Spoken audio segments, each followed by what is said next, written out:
স্কুলের বেঞ্চের উপর একটা আইডির নাম পাইলাম, সে আইডির নামটা ফেসবুকে সার্চ করে পেয়েও গেলাম। যাই হোক, নক করলাম, হ্যালো কেমন আছেন, রিপ্লাই দিল না। তারপরে ওই যেই বেঞ্চের উপর লেখাটা ছিল ওই বেঞ্চের একটা পিক তুললাম, তারপরে সেই স্কুলটার একটা পিক তুললাম, এই স্কুলের পিক টিক তুলে ওকে পাঠাই দিলাম।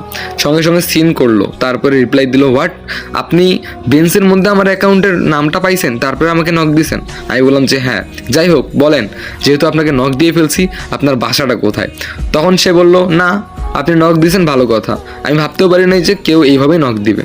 তো আপনি নক দিয়েছেন জন্য সেই জন্য আমাকে জিজ্ঞেস করবেন যে আমার বাসা কোথায়, আমার নাম কি, আমার বাবার নাম কি, আমি কোন ক্লাসে পড়ি, কী করবো না করবো, এগুলো আপনি প্রশ্ন করবেন আর আমি অ্যান্সার দিব, তাই না? মানে এটাই ভাবতেছেন। তখন আমি বললাম যে হ্যাঁ কেন, পরিচয় তো হইতে পারি তাই না, আমি আপনাকে নক দিলাম, ভাবতে পারেন যে আমি আপনার একজন ফ্যান। তখন সে বললো, হইছে হইছে, আমার আর ফ্যান ট্যান হওয়া লাগবে না। শুনেন, এখন আমি কোনো প্রশ্নের অ্যান্সার দিতে পারবো না, বাই। স্কুলে গিয়েছিলাম ঘুরতে, আসলে এটা রংপুরে। তো এখন ঘুরতে গিয়েছিলাম কিসের জন্য জানেন? ছোট বোন স্কুলে পড়ে, তো কোনো রকম করে দেখতে গিয়েছিলাম যে স্কুলটার কি অবস্থা। যাই হোক, প্রতিদিন দুই একবার করে নক দিতাম, রিপ্লাই দিত না অবশ্য। তারপরে একদিন কি হলো জানেন, আমার ছোট বোনকে নিয়ে গেলাম স্কুলে। তবে ওই স্কুলের মধ্যে ক্লাস 1 থেকে একবার ইন্টার সেকেন্ড ইয়ার পর্যন্ত আছে।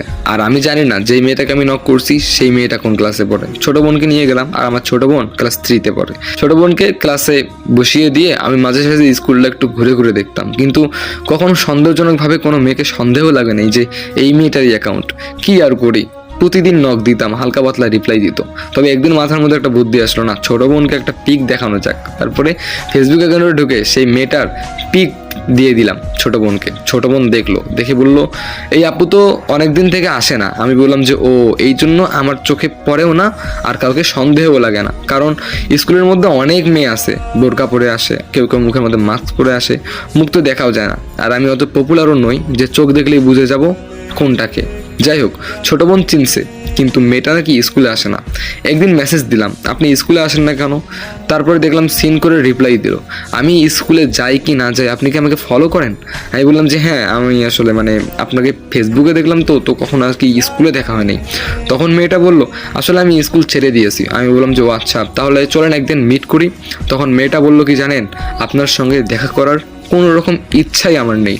আমি বললাম, আরে ভাই কেন রে ভাই, আমার ফেসবুক পিকটা দেখেন, আমি দেখতে কেমন একটু দেখেন, প্লিজ একটু দেখেন। আপনি আমাকে ভালো করে দেখেনও নাই, আপনি আমার ভয়েসও শুনেন নাই, আপনি আইডিয়াও করতে পারতেছেন না যে আমি কেমন, কিন্তু আপনি মুখের উপর বলতেছেন যে আমার কোনো মানে টাইমই দিচ্ছেন না, আপনি আমাকে পাত্তাই দিচ্ছেন না। যাই হোক, মনে মনে ঠিক করলাম প্রতিদিন আরে নক দিমু, একদিন না একদিন দেখা তো হইবই, সামনাসামনি দেখা করে এক কাপ হলেও চা খেয়ে বিদায় দিয়ে আসবো। এইটাই আমার টার্গেট ছিল। প্রতিদিন মেসেজ দিতাম, সে সিন করতো, উড়াধুরা